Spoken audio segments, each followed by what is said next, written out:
नमस्कार दोस्तों, स्वागत है आप सबका हमारे चैनल स्टडी डिस्कवरी पे। आशा करता हूँ आप लोग स्वस्थ होंगे और उम्मीद है कि आपकी तैयारी भी अच्छी चल रही होगी। तो दोस्तों, DFCCL का जो लेक्चर सीरीज़ चल रहा है हमारा, तो उस लेक्चर सीरीज़ में जो हमारा आज का वीडियो है नेशनल रेल प्लान पे है। जैसा कि मैंने आपसे पिछले रेलवे बजट वाले वीडियो में कहा था कि मैं इसके लिए एक सेपरेट वीडियो लेकर के आऊँगा। तो जो भी आज हमारे चैनल पर नए जुड़ रहे हैं वो हमारे लेक्चर सीरीज़ के जो प्रीवियस वीडियो हैं उनको भी जा कर के ज़रूर देखें, आपको काफ़ी बेनिफिट मिलेगा DFCCL के पेपर में। तो दोस्तों चलिए शुरुआत करते हैं आज के लेक्चर का। तो आज का लेक्चर भी आपके होस्ट और दोस्त शुभेंदु मित्र के द्वारा ही तैयार किया गया है और डिलीवर किया जा रहा है। तो चलिए आगे बढ़ते हैं।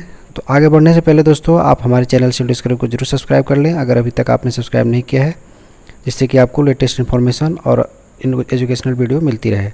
चलिए तो आगे बढ़ते हैं दोस्तों। तो हम लोग सबसे पहले बात करते हैं नेशनल रेल प्लान के बारे में। तो अगर हम एग्ज़ाम के पॉइंट से बात करें दोस्तों, तो इस बार नेशनल रेल प्लान जो है फर्स्ट टाइम इंट्रोड्यूस किया गया है, यानी कि पहली बार लाया गया है। तो ये काफ़ी इंपॉर्टेंट टॉपिक बन जाता है DFCCL में। उम्मीद है मुझे कि कम से कम 2 क्वेश्चन तो ज़रूर आएंगे इस टॉपिक से। तो आप लोग बिल्कुल ध्यान से इस वीडियो को देखें और अंत तक हमारे साथ जुड़े रहें ताकि आपको बेनिफिट मिले एग्ज़ाम में और आपका जो 2 नंबर का क्वेश्चन है वो छूटे नहीं आपसे। तो आप इस वीडियो को ज़रूर ध्यान से देखें। तो चलिए मैं स्टार्ट करता हूँ आज आपके लिए लेक्चर। तो जैसा कि आपको पता है कि इस बार का जो यूनियन बजट 2021 है, आप सबको पता है, मैंने रेलवे बजट की वीडियो में बताया था आपसे कि अब जो रेलवे बजट है वो यूनियन बजट के साथ में ही आता है। तो जो इस बार यूनियन बजट माननीय निर्मला सीतारमण के द्वारा दिया गया, यानी कि लाया गया था, तो उसमें नेशनल रेल प्लान 2030 के बारे में बात की गई थी और ये बताया गया था कि नेशनल रेल प्लान 2030 का क्या एम्बिशन है, क्या कुछ होने वाला है रेलवे में 2030 तक और क्या कुछ आगे का प्लान है रेलवे का, इन सब के बारे में बात की गई है। तो चलिए सबसे पहले हम लोग बात करते हैं अबाउट द प्लान कि क्या है प्लान, नेशनल रेल प्लान। जैसा कि नेम से क्लियर है आपको कि नेशनल रेल प्लान में हम लोग फ्यूचरिस्टिक बात करने वाले हैं कि फ्यूचर में रेलवे क्या क्या इम्प्रूवमेंट करने वाली है। तो पहला पॉइंट यहाँ पे है कि जो इंफ्रास्ट्रक्चर कैपेसिटी है रेलवे वो अपना इंक्रीज़ करेगी, जिससे कि उसका बिजनेस शेयर ज़्यादा से ज़्यादा हो सके। अगर आपने कभी नोटिस किया हो अभी आजकल में, तो रेलवे के जितने भी स्टेशन हैं उनके जो ऊपर है वो मल्टीप्लेक्स बनाए जा रहे हैं, यानी कि शॉपिंग मॉल बनाए जा रहे हैं और डॉर्मेट्री बढ़ाई जा रही है, जिससे कि बिज़नेस शेयर रेलवे अपना इंफ्रास्ट्रक्चर का यूज कर सके बिज़नेस शेयर में। तो काफ़ी स्टेशन है जिनको मॉल के रूप में तब्दील किया जा रहा है, यानी कि उसके ऊपर शॉप बनाए जा रहे हैं, शॉपिंग मॉल सब बनाए जा रहे हैं। तो आगे बात करते हैं दूसरा कि रेलवे जो है ज़्यादा से ज़्यादा इंगेज करना चाहती है PSU को, स्टेट गवर्नमेंट को और इंडस्ट्रीज़ को, जिससे कि उसका बिज़नेस ज़्यादा से ज़्यादा बढ़ सके। बेसिकली दोस्तों रेलवे अपना जो है इस प्लान के अकॉर्डिंग ये कुछ बताने वाले हैं कि हम क्या कुछ नया करेंगे और कैसे हम अपना इनकम को और इकोनॉमी को आगे बढ़ाएंगे। और अगर तीसरा पॉइंट हम बात करें यहाँ पे, तो basically NRP is mean to increase the share of railway in freight. तो आप सबको पता है कि रेलवे का जो मेन बेनिफिट है, यानी कि जो मेन इनकम है वो फ्राइट से ही होता है। तो रेलवे चाहेगी कि उनका जो शेयर है वो फ्राइट में ज़्यादा से ज़्यादा हो सके, यानी कि रोड ट्रांसपोर्ट से ज़्यादा लोग रेलवे से अपना जो गुड्स है उसका ढुलाई करा सके, यानी कि जो गुड्स है उनको ट्रांसपोर्ट करा सके। तो इसके लिए रेलवे चाहेगी कि उनका फ्राइट में शेयर ज़्यादा से ज़्यादा हो सके। तो ये तो हो गया अबाउट द प्लान की बात। अब आगे हम लोग बात करेंगे कि ऑब्जेक्टिव क्या है और इसका सिग्निफिकेंस क्या है, क्या कुछ हो सकता है। तो सबसे पहला कि जो रेलवे है अपना डिमांड फोरकास्ट करेगी। जैसा कि आप सबको पता है कि अगर सिविल इंजीनियरिंग का आप स्टूडेंट हैं, तो जैसे हम लोग कोई वाटर टैंक डिज़ाइन करते हैं तो उसके लिए पॉपुलेशन फोरकास्ट करते हैं कि आने वाले टाइम में क्या डिमांड रहेगा, किस हिसाब से हम टैंक को डिज़ाइन करें। तो इस हिसाब से रेलवे भी चाहती है कि वो अपना आने वाले 10 ईयर्स, यानी कि 2030, उसके अलावा जो 10 ईयर का पीरियड है 2041, 2051, तो उसका पहले से वो फोरकास्ट कर सके कि कितना पैसेंजर बढ़ेगा, कितनी गुड्स की जो ट्रांसपोर्टेशन वो बढ़ जाएगी, कितना फ्राइट का उसमें शेयर रहेगा, कितना पैसेंजर का शेयर रहेगा। तो उस हिसाब से रेलवे जो है वो ट्रेन चला सके और ज़्यादा से ज़्यादा ट्रेनों को चलने के कारण जो उसका जो बिज़नेस है वो बढ़ सके। तो इसके लिए वो डिमांड को फोरकास्ट करना चाहती है। नेक्स्ट जो है आपका कि रेलवे जो अपना बिज़नेस शेयर है फ्राइट में जो 27% है एट प्रेजेंट, उसको बढ़ा करके 45% तक करना चाहती है 2030 तक। तो वो मोस्ट प्रॉब्ली शायद कर भी ले रेलवे, क्योंकि आप सबको पता है कि DFCCL जिसकी आप एग्ज़ाम देने वाले हो, तो रेलवे फ्राइट के लिए एक डेडिकेटेड फ्राइट का ऑर्डर ला रही है, जिससे कि ज़्यादा से ज़्यादा गुड्स की ट्रेन चलाए जा सके। तो ईज़िली ये शायद अचीव कर लेगी रेलवे। आगे जो तीसरा पॉइंट कहा गया है कि नेट ज़ीरो जो कार्बन इमिशन है रेलवे, वो कार्बन इमिशन आप सबको पता है कि रेलवे जो है डीजल का भी कभी यूज़ करती है और इलेक्ट्रिसिटी का यूज़ करती है, इससे कार्बन प्रोड्यूस होता है। तो कोशिश कर रही है रेलवे कि धीरे धीरे जो है वो अपना कार्बन इमिशन को घटा करके जीरो तक लेकर के जाए, जिससे कि उसको इसका पेनाल्टी ना फील करना पड़े, यानी पेनाल्टी उसको नहीं भरना पड़े।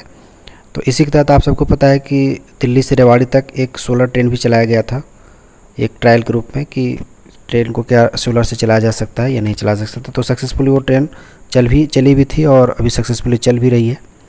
नेक्स्ट जो आपको पॉइंट कहा गया है इसमें कि अभी प्रेजेंट में जो फ्राइट ट्रेन है, यानी कि जो गुड्स ट्रेन है, मालगाड़ी है, उसकी जो एवरेज स्पीड है 22 किलोमीटर पर आवर है, क्योंकि उसको क्लियर लाइन नहीं मिलता है पैसेंजर ट्रेन के कारण, तो इस कारण से उसकी एवरेज स्पीड डिक्रीज़ कर जाती है।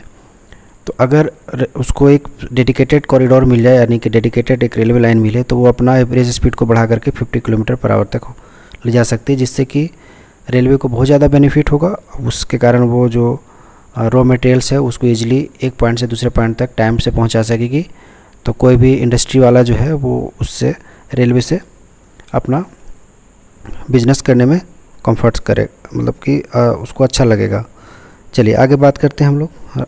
जो रेलवे ट्रांसपोर्ट कॉस्ट है उसको घटा करके 30% करना चाहती है। जो उसका अभी ऑपरेशनल कॉस्ट जा रहा है रेलवे का, उसको घटा करके वो 30% और घटाना चाहती है। मतलब जो ऑपरेशनल कॉस्ट अभी है, अननेसेसरी बहुत सारा कॉस्ट जो है रेलवे को अभी भी बियर करना पड़ता है। तो वो सब चीज़ों को रेलवे देख रही है, जहाँ पे अपना शेयर कट कर सकती है और जहाँ से पैसा बचा सकती है। और इस जो बेनिफिट है इसको रेलवे कस्टमर को ट्रांसफ़र करना चाहेगी, यानी कि कस्टमर का जो फेयर है वो और घटने की उम्मीद तो खैर बहुत कम है, लेकिन एक कांस्टेंट फेयर बना के रख सके। आगे बात करते हैं to examine the capacity utilisation of existing railway set. तो रेलवे का आप सबको पता, रेलवे की काफ़ी प्रॉपर्टी है। एट प्रेजेंट भी अगर हम बात करें तो रेलवे के पास प्रॉपर्टी की कोई कमी नहीं है। अगर रेलवे उसको सही से यूटिलाइज कर ले तो रेलवे को पैसेंजर से और ट्रेन से ज़्यादा कहीं इनकम, ये जो इनके पास फैसिलिटी कैपेसिटीज़ है, यानी कि जो एसेट है, उससे इनकम कर सकती है रेलवे। क्योंकि रेलवे के पास ज़मीन बहुत ज़्यादा है, लैंड्स बहुत ज़्यादा हैं रेलवे के पास में, तो वो उन पे इंफ्रास्ट्रक्चर डेवलप कर करके और वहाँ से अपना बेनिफिट कर सकती है। इसके अलावा बहुत सारी रिसोर्सेज हैं रेलवे के पास में, जिसका यूटिलाइज वो कर करके और अपना जो कैपेसिटी उसको बढ़ा सकती है। तो वो सब एग्जामिन किया जा रहा है कि कहाँ कहाँ पे रेलवे जो है उस चीज़ को कर सकती है। तो इसका ऑब्जेक्टिव और सिग्निफिकेंस तो ये रहा आपका रेलवे जो नेशनल रेल प्लान है 2030 का। अब आगे हम लोग बात करते हैं। तो देखिए, सबसे बेसिकली हम लोग जो पेपर देने वाले हैं वो DFCCIL का देने वाले हैं, तो हमारा ज़्यादा फोकस भी DFCCIL पे ही है। तो हम यहाँ पे इसका पहले भी हमने इस प्रोजेक्ट के बारे में बात किया है। आज फिर से हम देखते हैं कि 2030 में क्या कुछ प्लान है रेलवे का। तो रेलवे जो है 2026 तक जो है ईस्टर्न कॉरिडोर और वेस्टर्न कॉरिडोर को पूर्ण रूप से चालू कर देना चाहेगी, जिसका लेंथ है 3360 किलोमीटर। आप सबको पता है, इसके पहले हमने विथ मैप, जो आपका मेरा प्रीवियस वीडियो था उसमें मैंने डिस्कस कर रखा है। इसके में मैप से मैंने आपको पूरा कॉरिडोर दिखा रखा है। और नेक्स्ट जो टारगेट है 2031 का रेलवे का, वो इसमें वो ईस्ट कोस्ट और जो ईस्ट वेस्ट कोस्ट है उसको स्टार्ट करना चाहेगी रेलवे, जिससे कि उसको गुड्स को ट्रांसपोर्ट करने में और ज़्यादा आसानी हो सके।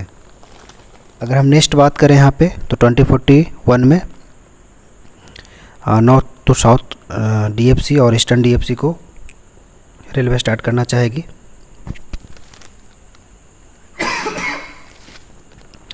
और 2051 में जो उसका टारगेट है वो नॉर्थ साउथ DFC का है। तो इनका रूट लेन देख लें तो 2031 तक 3278 किलोमीटर लेंथ का टारगेट है और 2041 तक 1206 किलोमीटर लेंथ का टारगेट है। आगे 2051 की बात करें तो यहाँ पे 751 किलोमीटर रोड का टारगेट है इनका। नेक्स्ट देखते हैं। तो रेलवे यहाँ पे जो है हाई स्पीड रेल प्रोजेक्ट लाना चाहती है। तो क्या क्या रूट डिसाइड किया गया है इसके लिए, जहाँ पे new high speed rail corridor develop करना चाह रही है रेलवे। तो पहला तो आपको है मुंबई से Ahmedabad. High speed rail corridor कहने का मतलब है दोस्तों कि जो रेलवे यहाँ पे ट्रेन चलाएगी वहाँ पे मिनिमम स्पीड जो होगा 120 किलोमीटर पर आवर का होगा और मैक्सिमम अभी जो टारगेट है उसके अकॉर्डिंग 160 किलोमीटर पर आवर तक का है। उसको बढ़ा करके आगे इन फ्यूचर वो 200 प्लस तक भी ले जाना चाहेगी। तो आप सबको पता है कि जो एग्जिस्टिंग ट्रैक है उस पर इतने स्पीड की ट्रेनें चला पाना पॉसिबल नहीं है। तो इसके लिए रेलवे अपना ट्रैक चेंज कर रही है, ट्रैक को इम्प्रूव कर रही है जिससे कि इस स्पीड में ट्रेन चलाया जा सके और पैसेंजर को भी कम टाइम लगे और रेलवे भी ज़्यादा से ज़्यादा ट्रेनें चला सके। तो पहला जो इन्होंने रूट डिसाइड किया है 2026 का जो टारगेट में, तो मुंबई से अहमदाबाद जो कि 508 किलोमीटर है। और नेक्स्ट जो इनका टारगेट है 2031 तक का, उसमें दिल्ली टू वाराणसी वाया अयोध्या जिसका लेंथ 855 किलोमीटर है। Varanasi to Patna 250 kilometre, Patna to Kolkata 530 kilometre और Delhi to Udaipur to Ahmedabad 886 kilometre. और टोटल अगर हम देखें तो 2031 में 2521 यानी कि 2521 किलोमीटर का टारगेट इनका। 2041 में अगेन देखें तो Hyderabad to Bangalore 618 kilometre, Nagpur to Varanasi 855 kilometre. Total देखें तो 1473 किलोमीटर। 2051 में Mumbai to Nagpur, Mumbai to Hyderabad, Patna to Guwahati, Delhi Chandigarh Amritsar, Amritsar Pathankot via Jammu, Chennai Mysore via Bengaluru, total 3485 kilometre का है। तो ये कुछ प्लान कर रही है रेलवे जिससे कि उसका ग्रोथ है तेज़ी से हो सके। अब आगे हम देखें यहाँ पे तो इसी का नेशनल रेल प्लान का ही एक छोटा सा पार्ट था, नेशनल रेल विजन, जिसमें कि 2024 तक, जैसे आप सबको पता है 2024 में नेक्स्ट इलेक्शन होने वाला है, तो गवर्नमेंट भी शायद इसी डेट को देख करके इस नेशनल रेल विजन 2024 लेकर के आई है। तो उसमें क्या कुछ करने वाली है वो, तो उसमें इनका जो टारगेट है सबसे पहला वो है कि 100% इलेक्ट्रिफिकेशन कर दिया जाएगा रेलवे का बाय दिसंबर 2023, यानी कि दिसंबर 2023 तक रेलवे को 100% इलेक्ट्रीफाइड कर दिया जाएगा, यानी कोई भी ट्रेन डीजल से अब नहीं चलाई जाएगी। Multi tracking of congested routes, जो रूट्स पे कंजेशन ज़्यादा है वहाँ पर मल्टी ट्रैक्स लगाए जाएंगे, यानी कि वहाँ पर ट्रैक की संख्या बढ़ाई जाएगी। जो सिंगल उसको डबल किया जाएगा, डबल को ट्रिपल या फोर्थ किया जाएगा। रेलवे अपग्रेड करेगी स्पीड को 160 kilometre per hour on Delhi Howrah route and Delhi Mumbai routes. तो ये जो दो रूट है वो रेलवे का सबसे बिजीएस्ट रूट है, ये आप सबको ही पता है, इसको ग्रैंड ट्रैक लाइन बोला जाता है। तो इस पे जो रेलवे है अपना स्पीड को अपग्रेड करके 160 kilometre per hour and Delhi to Howrah को 160 किलोमीटर पर आवर तक लेकर जाना चाहती है। नेक्स्ट जो 3 डेडिकेटेड कॉरिडोर जिसके बारे में हम लोगों ने डिस्कस किया था अभी, east coast, east west, north south have been identify कर लिया गया है और मैंने आपको टारगेट बता दिया था कि क्या टारगेट रखा है रेलवे ने। New high speed rail corridor जिसके बारे में हमने अभी डिस्कस कर लिया है कि क्या कुछ टारगेट है न्यू हाई स्पीड कॉरिडोर का। तो दोस्तों अब हम लोग यहाँ पे बात करते हैं कि DFCCIL क्वेश्चन किस तरीके से पूछेगी। ये तो हो गया हमारा थ्योरेटिकल पोर्शन, तो इसमें क्वेश्चन एग्जाम में कैसे आएंगे तो मैं आपसे बात करता हूँ। तो आपको बहुत ज़्यादा डाटा याद रखने की ज़रूरत नहीं है। देखिए नेशनल रेल प्लान में यहाँ पे अगर हम पहला पोर्शन देखें तो बेसिकली इनका ऐसे एक तो पहला क्वेश्चन आपसे यही बन सकता है कि नेशनल रेल प्लान कब आया। तो ये 2021 इंडियन बजट के साथ में आया, और यह पूछ सकता है आपसे कि नेशनल रेल प्लान का टारगेट क्या रखा गया है, यानी कि तो इसका टारगेट क्या रखा गया है 2030 रखा गया है। अब इसमें आपसे एक क्वेश्चन पूछा जा सकता है कि जो नेशनल रेल प्लान है उसमें जो रेलवे का बिजनेस शेयर है वो 27% से इंक्रीज़ करके कितने परसेंट तक ले जाने का टारगेट रखा गया है। तो आप सब इजीली बता सकते हो 45%। नेक्स्ट ये बहुत इंपॉर्टेंट क्वेश्चन हो सकता है कि नेट जीरो कार्बन एमिशन का टारगेट रेलवे का क्या है। तो आप इजीली बता सकते हो यहाँ पे कि 2030 है, और जो स्पीड है वो आपसे पूछा जा सकता है। और अगर हम यहाँ पे नेक्स्ट क्वेश्चन के बारे में बात करें तो आपसे ये बहुत ज़्यादा पूछने का चांस है कि न्यू जो कॉरिडोर हैं जो DFCCIL के लिए डिसाइड किया गया है, तो कौन कौन से कॉरिडोर डिसाइड किया गया है। तो ये आपसे ऑप्शनल में पूछा जा सकता है। तो ईस्ट कोस्ट, ईस्ट वेस्ट और नॉर्थ साउथ को जो है वो डिसाइड किया गया है कि 3 नए कॉरिडोर बनाए जाएंगे। अब अगर हम बात करें कि यहाँ पे नेक्स्ट क्वेश्चन के बारे में, तो ये भी एक अच्छा क्वेश्चन बन सकता है यहाँ पे कि जो रेलवे है अपना 100% इलेक्ट्रिफिकेशन का टारगेट किस ईयर तक रखी है। तो वो 2030 ईयर तक रखी है। अगेन आपसे पूछा जा सकता है कि नेशनल टेलीविज़न का डेट क्या है, तो आप बता सकते हो, मतलब ईयर क्या है, तो 2024 है। तो ये कुछ इस तरह का क्वेश्चन बन सकते हैं यहाँ पे। तो मैं आपसे जो प्रोबेबल क्वेश्चंस थे 2-3 जो जिस तरीके से बन सकते थे मैंने आपसे डिस्कस कर लिया। तो इसको एक बार आप लोग ज़रूर देख लें एग्ज़ाम से पहले, जिससे कि आपका 1-2 क्वेश्चन, ये काफ़ी आसान सा सेक्शन है, तो आपका कोई क्वेश्चन छूटे नहीं। तो ज़रूरी है कि आप इसको ज़रूर देख लें। चलिए, तो मैं इस वीडियो को अंत करने वाला हूँ। तो धन्यवाद आप सबको देखने के लिए। आपने हमारे वीडियो को अंत तक देखा, इसके लिए धन्यवाद। और अगर आपको वीडियो अच्छा लगे तो चैनल को सब्सक्राइब जरूर कर लीजिएगा और लाइक बटन भी दबा दीजिएगा, जिससे कि हमको मोटिवेशन मिलता रहे। धन्यवाद दोस्तों, मिलते हैं अगले वीडियो में। मैं कोशिश कर रहा हूँ कि अगला वीडियो जो है आपका कस्टमर रिलेशन मैनेजमेंट पे लाया जाए। तो मैं उसका